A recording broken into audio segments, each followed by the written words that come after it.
So here it is, my cheap-ass Porsche Cayman S. Guys, I'm not joking in the title. This ain't clickbait. This car was very inexpensive. In fact, I literally just sold one of my RX-7s for more than I purchased this for.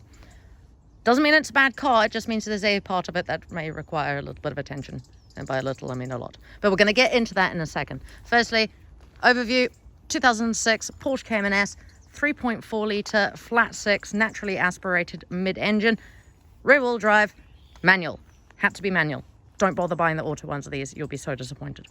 In terms of optional extras, it's very basic in spec. It's got red brake calipers, it's got the extended leather dash, and it's got bows. That is literally all that matters to me at this point. It is a relatively low mileage example. This has only done about 41,500 miles, 500 of which I've already done. I literally live in this car now. Absolutely adore it. Guys, even though this car was cheap, this was still a milestone for me. I've always wanted one of these. It has been a bucket list car for me. I've just gone about it in a little bit of a different way to how most people would. The chassis condition in this car is absolutely incredible, again, for its age. You can tell it's been a bit of a garage queen because the exterior is nearly flawless. There's a couple of things I'm going to be changing on it. It's the underside. The underside of this car is absolutely incredible. You could literally eat off it. And these cars can be synonymous with rust because this is the UK. So I'm very thankful in that respect, and that was a large contributor as to why I even bothered purchasing it. Then coming on to the inside, the interior mimics the exterior. It's in very, very good condition. A couple of little bits of wear. It's mostly just on the driver's side bolster there.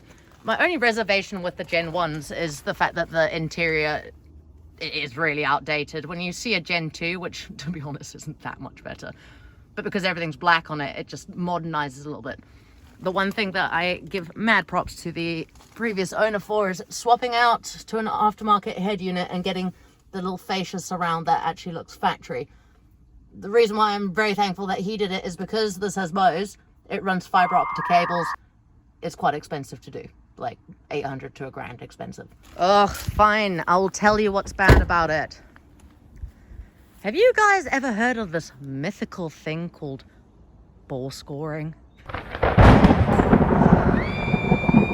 Ball scoring is probably the biggest thing that ever gets talked about with Porsches. It is most synonymous with the S models, but it doesn't matter which S. It could be the Porsche Cayman or the 911s. It's not a myth, it exists, and it exists on this car. Now, in the future, I'm going to do a complete buyer's guide on the Caymans because even though this is my first one, we buy a lot of them at work, and we have been doing so for the last 2 years. So I've seen the good, bad, and ugly, and I know what to look for, which is why I knew that this car had ball scoring when I bought it, because I got it checked. You have got to get these cars checked out because, my God, even though it seems something so simple as replacing a liner, it is very, very expensive. So yeah, this has ball scoring on cylinder 6.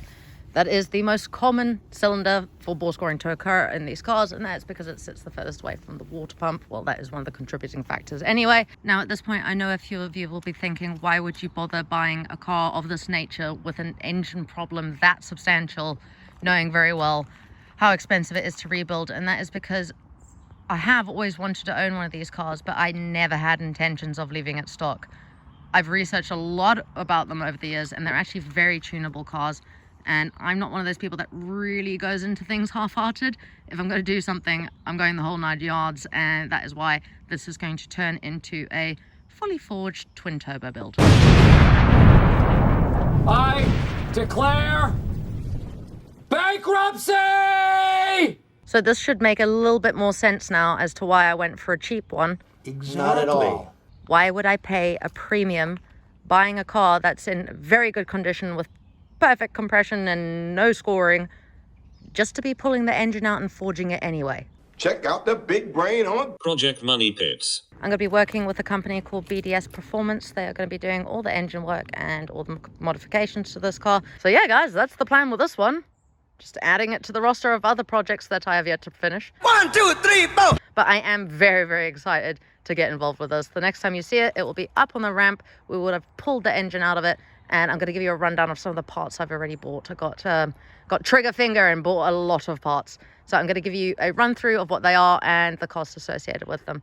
Thank you so much for watching. Tune into the next one. Bye. Porsche, you're arseholes. Not me, I love Yeah. There was a casualty. This is not the advisable way to do it. So these are down now, which means they can fit that something stuff.